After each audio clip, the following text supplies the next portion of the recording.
안녕하십니까. 맥체인 성경 읽기 열왕기상 18장, 데살로니가전서 1장, 에스겔 48장, 시편 104편. 첫 번째, 열왕기상 18장 갈멜산에서 나타난 여호와의 불. 본문에 도움이 되는 배경과 맥락을 소개합니다. 열왕기상 18장은 북이스라엘 역사에서 가장 극적인 사건 중 하나인 엘리야와 바알 선지자들의 대결을 기록합니다. 당시 이스라엘은 아합과 이세벨의 영향으로 바알 숭배가 극에 달했고 하나님을 섬기는 선지자들은 핍박받고 있었습니다. 기근이 극심하던 때 하나님은 엘리야를 아합에게 보내어 여호와의 참되심을 증명하게 하십니다. 갈멜산에서 엘리야는 백성들에게 너희가 어느 때까지 둘 사이에서 머뭇머뭇하려느냐라며 결단을 촉구합니다. 바알의 선지자들이 온종일 외쳐도 아무 응답이 없었지만 엘리야가 여호와께 기도하자 하늘에서 불이 내려 번제물을 사르는 기적이 일어납니다. 백성들은 여호와 그는 하나님이시로다를 외치며 회개합니다. 이 사건은 하나님만이 참된 구원의 하나님이심을 선포하는 신앙의 전환점입니다.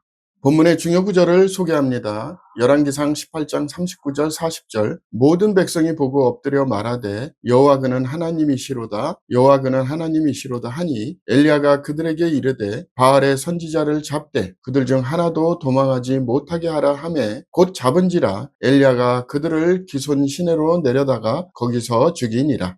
본문을 적용하는 데 도움이 되는 가이드라인입니다. 오늘날 우리는 세상 가치와 신앙 사이에서 머뭇거릴 때가 많습니다. 하나님은 여전히 우리의 믿음을 시험하시며 오직 그분만이 참된 신임을 드러내십니다. 세상의 풍요와 우상 앞에 흔들릴 때 우리는 갈멜산의 엘리야처럼 담대히 하나님의 이름을 선포해야 합니다. 하나님께서 불로 응답하신 것처럼 순종의 자리에서 역사하시는 하나님을 오늘도 경험할 수 있습니다. 두 번째, 데살로니가전서 1장, 믿음의 역사, 사랑의 수고, 소망의 인내. 본문 이에 도움이 되는 배경과 맥락을 소개합니다. 데살로니가전서 1장은 바울이 데살로니가 교회의 신앙에 대해 감사와 칭찬을 표현하며 서신을 시작하는 부분입니다. 바울은 그들의 믿음의 역사와 사랑의 수고와 우리 주 예수 그리스도에 대한 소망의 인내를 언급하며 복음이 말로만 아니라 성령과 능력으로 임했음을 강조합니다. 데살로니가 성도들은 많은 환난 속에서도 말씀을 기쁨으로 받아들이고 마게도냐와 아가야 지역의 본이 되었습니다. 그들은 우상을 버리고 하나님께 돌아와 살아계신 하나님을 섬기며 예수 그리스도의 재림을 기다리는 믿음의 공동체가 되었습니다. 이 장은 복음의 능력과 성도의 변화를 보여주는 신앙의 본보기라 할 수 있습니다.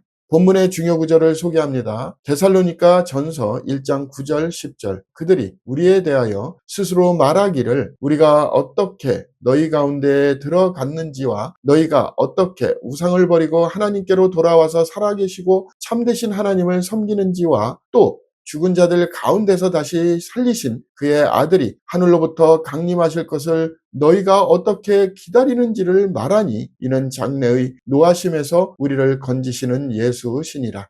본문을 적용하는 데 도움이 되는 가이드라인입니다. 오늘날 우리는 복음이 단지 지식이 아니라 삶을 변화시키는 능력임을 기억해야 합니다. 참된 믿음은 행동으로, 사랑은 헌신으로, 소망은 인내로 드러납니다. 세상의 유혹과 환난 속에서도 예수의 재림을 바라보며 살아가는 신앙이 진짜 믿음입니다. 우리의 신앙도 데살로니가 성도들처럼 세상 속에서 복음의 증거가 되어야 합니다. 세 번째, 에스겔 48장 새 땅의 분배와 여호와 산막. 본문 이에 도움이 되는 배경과 맥락을 소개합니다. 에스겔 48장은 회복된 이스라엘의 마지막 비전을 보여줍니다. 이 장은 이스라엘 12지파가 새 땅에서 받을 기업의 분배를 상세히 기록하고 성전 중심의 질서를 재정비합니다. 북쪽에서부터 단, 아셀, 납달리, 므낫세, 에브라임, 르우벤, 유다 순으로 지파들이 땅을 분배받고 그 가운데 제사장과 레위인의 구역 그리고 성읍구역이 자리합니다. 이어 남쪽으로 베냐민, 시므온, 이사갈, 스불론, 가시 차례로 기업을 받습니다. 마지막 절에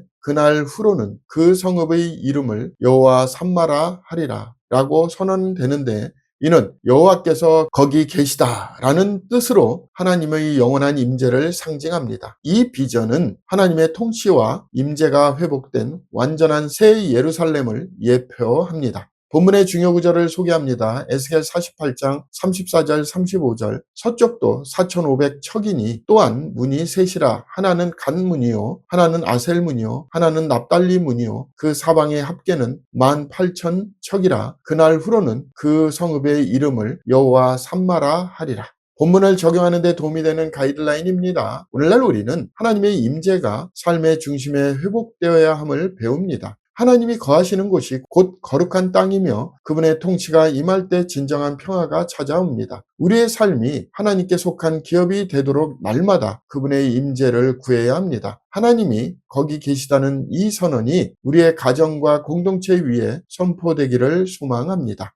오늘의 마지막 본문 시편 104편 창조주 하나님의 지혜와 보존의 섭리. 본문 이해에 도움이 되는 배경과 맥락을 소개합니다. 시편 104편은 창조주 하나님의 위대하심과 자연 만물 속에서 드러나는 섭리를 찬양하는 시입니다. 시인은 하나님이 빛으로 옷 입으시고 하늘을 휘장같이 펴시며 구름을 수레 삼으시고 바람 날개로 다니신다고 노래합니다. 하나님은 물을 경계로 두시고 샘과 강을 따라 생물을 먹이시며 각 생명이 그분의 공급 안에 살아갑니다. 해와 달, 바람과 불, 산과 들, 바다의 모든 생물까지 그분의 명령에 순종합니다. 시편 기자는 하나님이 호흡을 거두시면 모든 것이 죽고 그분이 영을 보내시면 새롭게 창조됨을 고백합니다. 이 시는 하나님의 창조 질서와 지속적인 보존의 섭리를 찬양하며 피조물이 모든 하나님께 의존하고 있음을 보여줍니다. 본문의 중요 구절을 소개합니다. 시편 104편 29절 30절 주께서 낫을 숨기신즉 그들이 떨고 주께서 그들의 호흡을 거두신즉 그들은 죽어 먼지로 돌아가나이다. 주의 영을 보내어 그들을 창조하사 지면을 새롭게 하시나이다. 본문을 적용하는 데 도움이 되는 가이드라인입니다. 오늘날 우리는 하나님의 창조와 보존의 손길을 일상 속에서 인식해야 합니다. 자연은 단순한 자원이 아니라 하나님의 영광을 드러내는 무대입니다. 우리가 숨쉬는 순간마다 하나님의 영이 역사하심을 잊지 말아야 합니다. 창조주를 경외하고 그분의 질서를 따라 사는 것이 피조물의 본분입니다.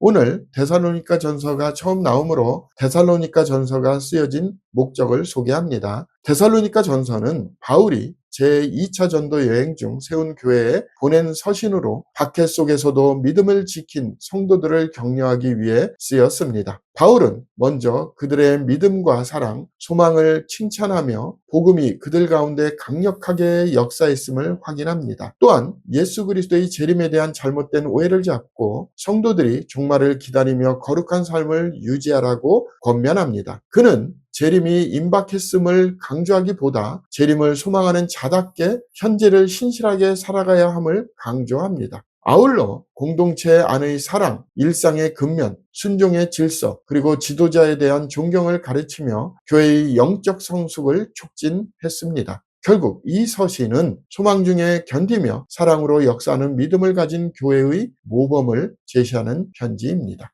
감사합니다.